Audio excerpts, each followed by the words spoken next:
कि स्थानांतरण की ऐसी नीति बने, या तो ट्रांसफर हर एक व्यक्ति का होना चाहिए 5-5 साल में, हर एक शिक्षक का 5-5 साल में ट्रांसफर करो, हमें कोई आपत्ति नहीं है। लेकिन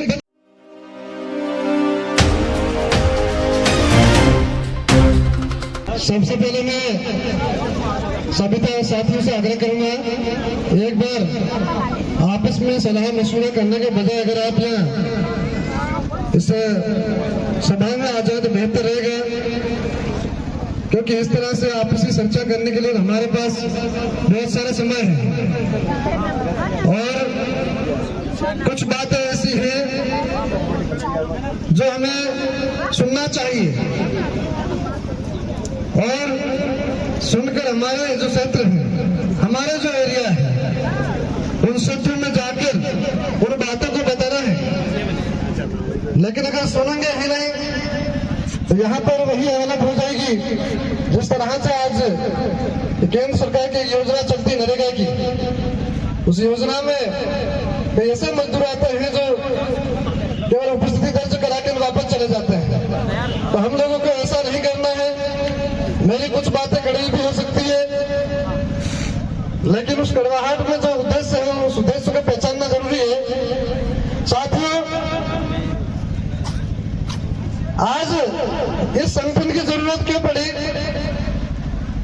इस पर भी थोड़ा मैं निवेदन करना चाहूंगा कि आप साथी इतने बड़ी तादाद में आए।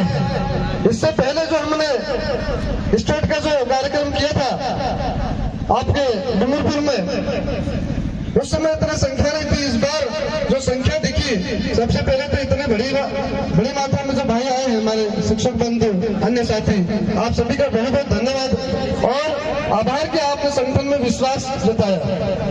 और यही विश्वास, मेरा जो आभार और भी जब अटूट हो जाएगा जब आप कम से कम पीछे जो खड़े हैं साथियों, वहां से कम इस पंडाल में आके बैठ जाओ, ताकि व्यवस्था भी सही बनी रहे और मैं अपनी बात भी सही रख सकूं।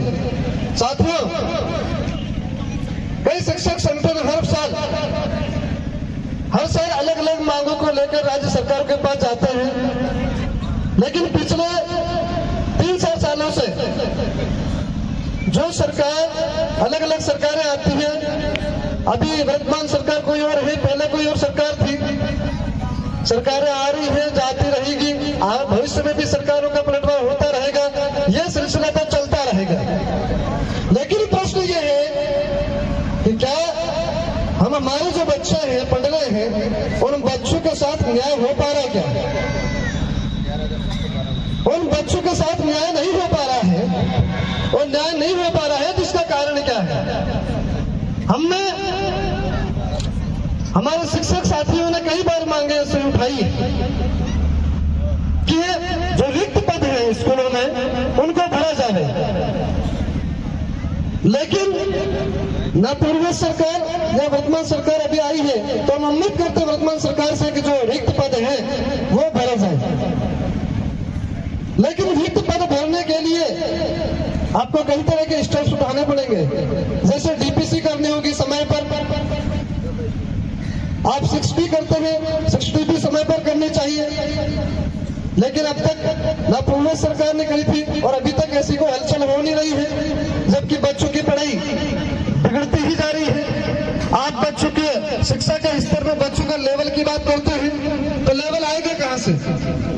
आप सभी जानते हैं कि पिछले सत्र में, उससे पहले कुछ स्कूलें कर्मोन्नत हुई थी, लेकिन उन पर रिक्त पदों पर पूर्ति नहीं हो पाई, जिस वजह से बच्चे तो हैं, पढ़ भी रहे हैं, लेकिन वो गुणवत्तापूर्ण पढ़ाई उनको नहीं मिल पा रही। शिक्षक ही नहीं है, जब शिक्षक ही नहीं है तो पढ़ कैसे रहे वो आप कल्पना कर सकते हैं।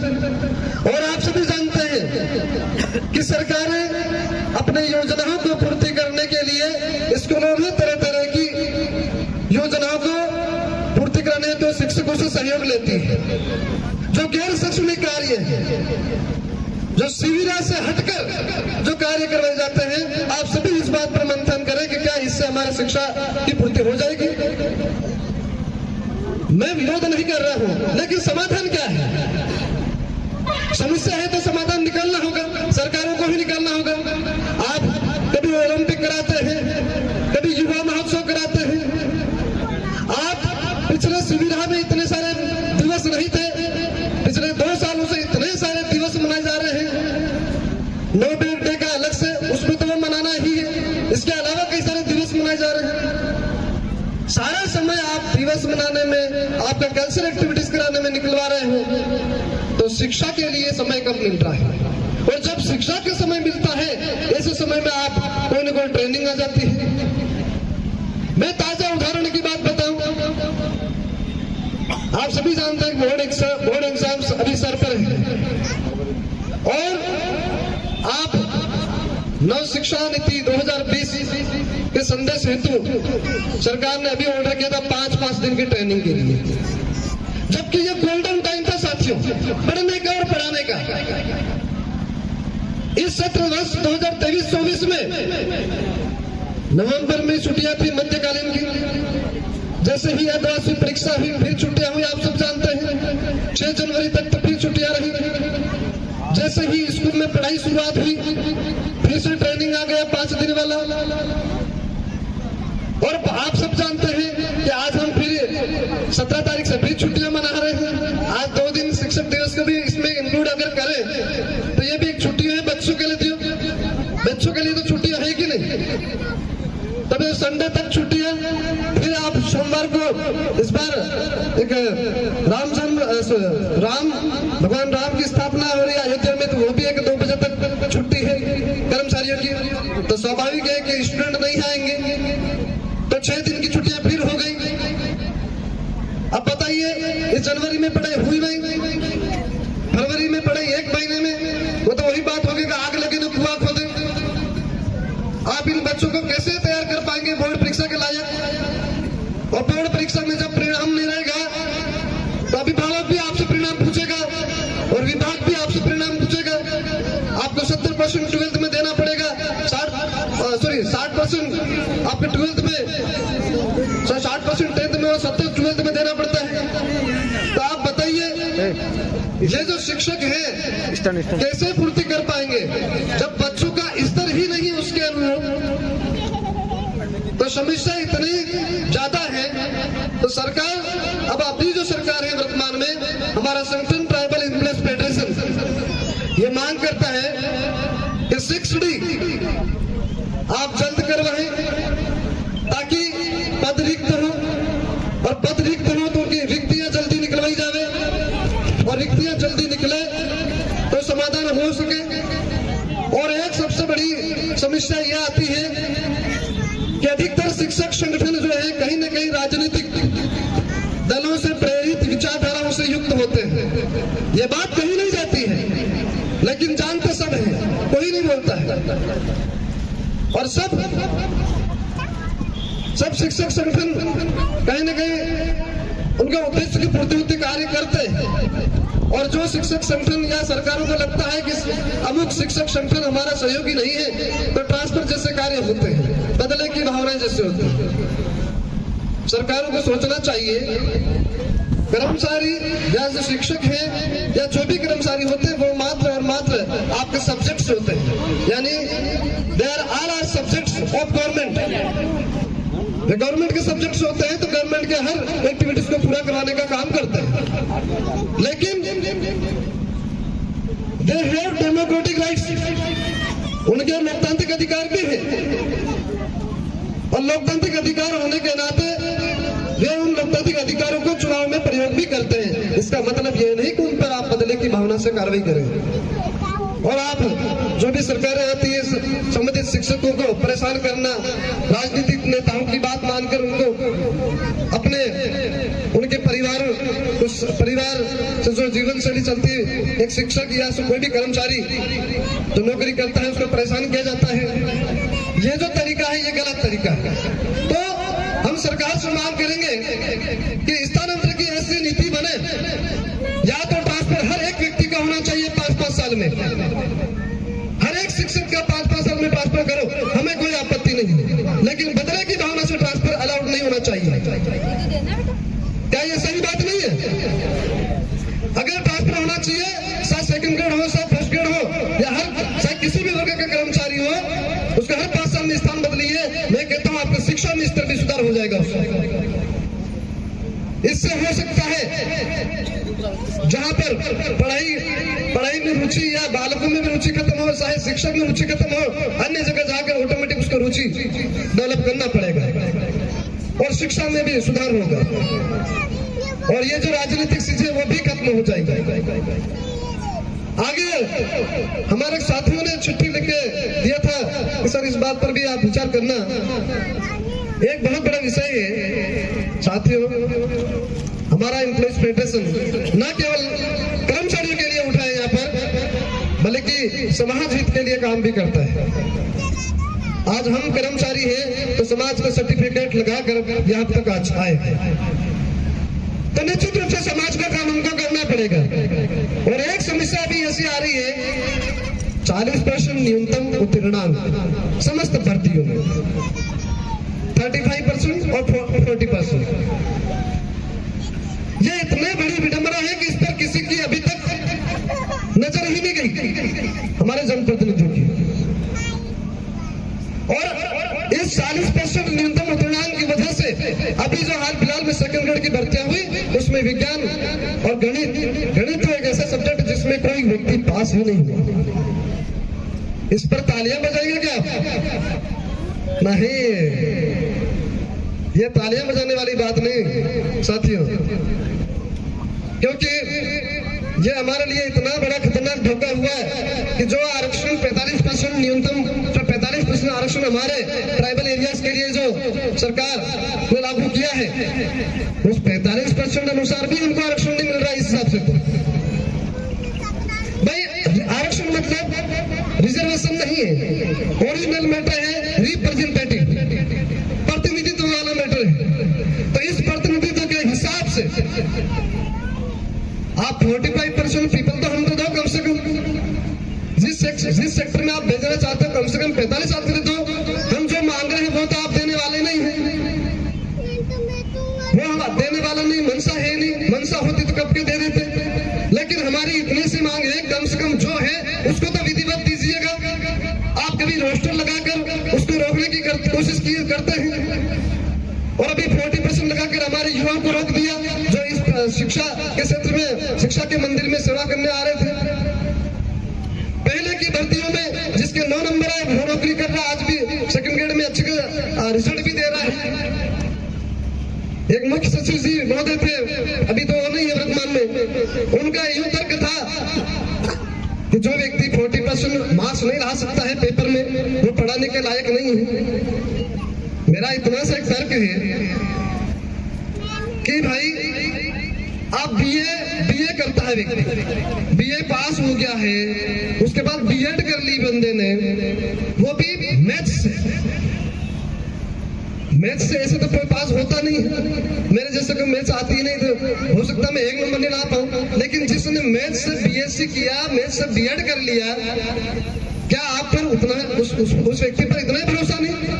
अगर उस व्यक्ति पर भरोसा नहीं है तो इसका मतलब यह है कि बीएड संस्थान में जिसने सर्टिफिकेट दिया या फिर जहां से बीएससी किया उस संस्थान पर प्रश्न चिन्ह लगना चाहिए या नहीं लगना चाहिए कि आपने सर्टिफिकेट दिया क्यों? आपने बीएड ट्रेनिंग करा दी, एक शिक्षक के रूप में उसको अनुमति दे दी, बीएड ट्रेनिंग मतलब शिक्षक के रूप में आपको सर्टिफिकेट कर दिया, फिर आपको परीक्षा में ये न्यूनतम उत्तीर्णांक को कानून बनाकर बाध्यता पैदा करने का हक किसने दिया? ये तो आप बाध्यता पैदा नहीं कर रहे, या आप उन पिछड़ों, दलितों या फिर उन लोगों को आरक्षण से वंचित कर रहे हैं जो लोग बेचारे बड़ी मुश्किल से पढ़ते हैं, उन लोगों को वंचित कर रहे हो आप उनके प्रतिनिधित्व करने से। अगर यही हालत रही तो आने वाले समय में हमारे बच्चे इन नौकरी में नहीं जा पाएंगे, क्योंकि ये न केवल ये 30% या 40% नियम लगा दिया, बल्कि रोस्टर के तहत हमारे पद भी कम हो जाएंगे। और पदोन्नति जब होती है साथियों, तो पदोन्नति में रोस्टर के तहत पद कम आएंगे। अब बताओ ये रोस्टर कितने लोग जानते हैं?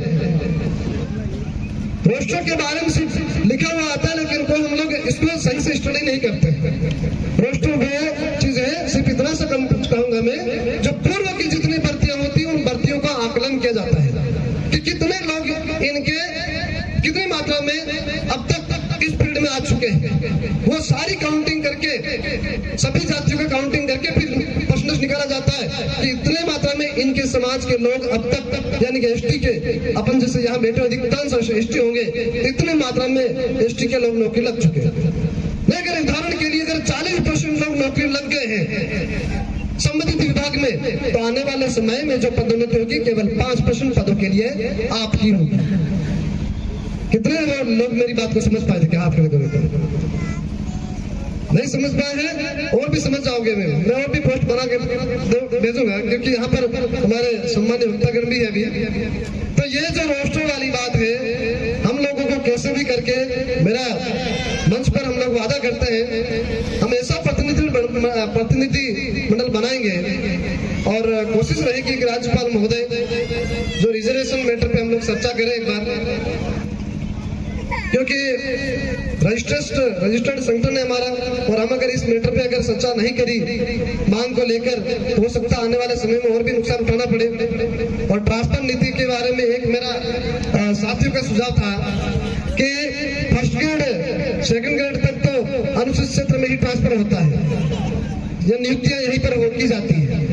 लेकिन एक ऐसा कैडर बने या ऐसा कोई नियम बने जो प्रिंसिपल तक, जो लोग इधर नौकरी ले लेते हैं और बाद में वापस चले जाते हैं, इससे हमारा पद रिक्त हो जाता है, फिर समस्या यथावत हो जाती है। कुछ ऐसा कानून बने कि लेक्चरर हो जिसने पोस्टिंग फर्स्ट यहाँ ली, वो इसी फील्ड में रहे। एक तरह से टीएसपी जिसको बोलते हैं, यानी ट्राइबल सब एरिया, इस एरिया को एक स्टेट का दर्जा, स्टेट टाइप दर्जा दिया जाए, स्टेट कैडर टाइप। तब जाके लेक्चरर हो या प्रिंसिपल हो, ये सारे जो यहाँ नियुक्ति लेते हैं या इस फील्ड से, यानी कि अनुसूचित क्षेत्र के जो भर्तियों से अगर नियुक्ति लेते हैं, वो लोग इसी क्षेत्र में नौकरी करें, तब तो हमारे समस्या का समाधान हो सके। और आने वाले समय में हम लोग यह भी करेंगे, आप सब अगर जुड़े रहे और अधिकांश अपने साथियों में ये बात पहुंचाते रहे और हम लोग यूनिटी में रहे, तो निश्चित रूप से हमारी मांगे भी पूरी होगी। और एक चीज, संगठन में जुड़ना, यहाँ संगठन इसलिए नहीं जुड़ते कि दूसरे संगठनों में हमें सम्मान नहीं मिलता है। सम्मान के लिए हम इस संगठन से नहीं जुड़े हैं, ये सम्मान के लिए ये संगठन हमने क्रिएट नहीं किया है। ये संगठन हमने समाज के अस्तित्व को बचाने के लिए किया है, ये महत्वपूर्ण बात है। समाज के अस्तित्व को बचाने के लिए, और समाज के अस्तित्व में जो बुद्धिजीवी वर्ग है उनका प्रोटेक्शन करते हुए, उनकी बुद्धिजीविता, विजडम, उनकी बुद्धिजीवी का प्रयोग करते हुए हम लोग समाज को एक सही दिशा और मार्गदर्शन दें। राजनीति हमारा उद्देश्य नहीं है, हमारा उद्देश्य राजनीति नहीं है। जो लोग हम पर आरोप लगाते हैं कि ये लोग प्रमुख संगठन से जुड़े हुए या उस राजनीति से बिलोंग करते हैं, ऐसा उनका सोचना गलत है। हमारा उद्देश्य राजनीति नहीं है, हमारा उद्देश्य समुदाय, या समुदाय से हम जिस सर्टिफिकेट से नौकरी कर रहे हैं, उस समुदाय के हित और अधिकार के लिए समुदाय में जन जागरण पैदा करना, उनको पता तो चले कि आपके क्या राइट्स हैं संविधान में। और समुदाय तब जन जागृत होगा जब उसको अच्छी शिक्षा मिलेगी, और अच्छी शिक्षा तब मिलेगी जब आपके क्षेत्र के, चाहे जनप्रतिनिधि हो, चाहे आपके गवर्नमेंट सेक्टर में जो अधिकारी हो, वो आपके समाज के प्रति कर्तव्यता को समझे।